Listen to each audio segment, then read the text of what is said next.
అందరికీ నమస్తే. Welcome back to కుందేటీస్ కిచెన్. ఛానల్ని కొత్తగా చూస్తున్న వాళ్ళు ఉంటే తప్పకుండా సబ్స్క్రైబ్ చేసుకోండి ప్లీజ్. ఎగ్ కీమా, ఇది చపాతీల్లోకి, రోటీల్లోకి, పుల్కాల్లోకి, అలానే బిర్యానీలకి కూడా సూపర్ టేస్టీగా ఉంటుంది.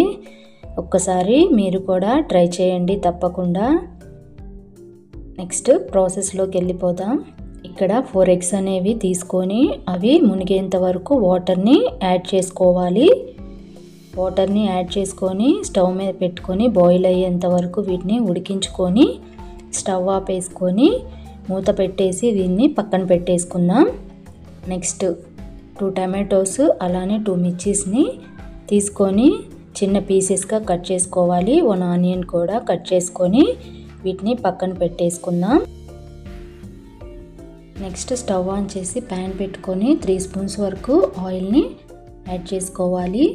ఆయిల్ అంతా హీట్ అయిన తర్వాత దీనిలోకి కట్ చేసి పెట్టుకున్న ఆనియన్స్ని వేసుకోవాలి.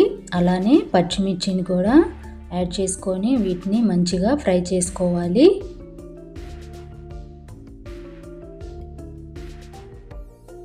అలానే ఒక 1/2 spoon వరకు సాల్ట్ని యాడ్ చేసుకోవటం వల్ల ఈ ఆనియన్స్ అనేవి మంచిగా ఫ్రై అవుతాయి. ఇలా గోల్డెన్ బ్రౌన్ కలర్ వచ్చేసిన తర్వాత దీనిలోకి మనం ముందుగా కట్ చేసి పెట్టుకున్న టమాటో పీసెస్ని కూడా యాడ్ చేసుకోవాలి. టమాటోస్ కూడా యాడ్ చేసుకున్న తర్వాత ఒకసారి వీటన్నిటిని బాగా కలిపేసుకొని మూత పెట్టేసుకొని ఉడికించుకుందాం. దీనివల్ల టమాటోస్ అనేవి త్వరగా మగ్గుతాయి. నెక్స్ట్ ఉడికించుకొని పక్కన పెట్టిన ఎగ్స్ ఉన్నాయి కదా, వాటికి పీల్ అనేది తీసేసుకొని ఇలా గ్రేట్ చేసుకోవాలి, అంటే తురుముకోవాలి. ఎగ్స్ అనేవి ఇలా చూపిస్తున్న విధంగా ఎగ్స్ అన్నీ బాగా సన్నగా తురుముకొని దీన్ని పక్కన పెట్టేసుకుందాం. నెక్స్ట్ కర్రీ దగ్గరికి వెళ్ళిపోదాం. ఇక్కడ టమాటోస్ అనేవి ఎలా మగ్గాయో చూద్దాం. టమాటోస్ చూసారు కదా, ఆయిల్ అంతా బాగా పైకి తేలింది, అంటే టమాటోస్ అనేవి బాగా మగ్గిపోయాయి. ఇలా ఈ స్టేజ్లో దీనిలోకి మనం 1 spoon వరకు అల్లం వెల్లుల్లి పేస్ట్ని అలానే 2 spoons వరకు చిల్లీ పౌడర్ని కూడా యాడ్ చేసుకోవాలి. స్పైసీగా ఉన్న చిల్లీ పౌడర్ని నేను యాడ్ చేస్తున్నాను. తర్వాత తురిమిన ఎగ్స్ని యాడ్ చేయటం వల్ల కర్రీ అనేది స్పైసీ తగ్గుతుంది. దానికోసం 2 spoons వరకు యాడ్ చేశాను. అలానే 1/2 spoon పసుపు, 1/2 spoon ధనియా పౌడరు, అలానే 1/2 spoon garam masala, 1/2 spoon chicken మసాలాను కూడా యాడ్ చేసుకోవాలి. ఇలా స్పైసెస్ అన్నీ యాడ్ చేసుకున్న తర్వాత దీన్ని ఒకసారి బాగా కలుపుకొని మూత పెట్టేసుకొని ఒక 2 minutes వరకు దీన్ని మగ్గించుకోవాలి.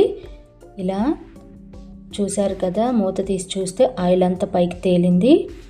ఇలాంటి స్టేజ్లో మనం కొంచెం తరిగిన కొత్తిమీర అలానే పుదీనాని యాడ్ చేసుకోవాలి.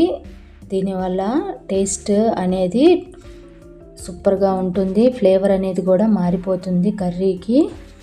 దీనికోసం కొత్తిమీర పుదీనాని యాడ్ చేసి ఒక 1 minute వరకు దీన్ని ఫ్రై చేసుకోవాలి.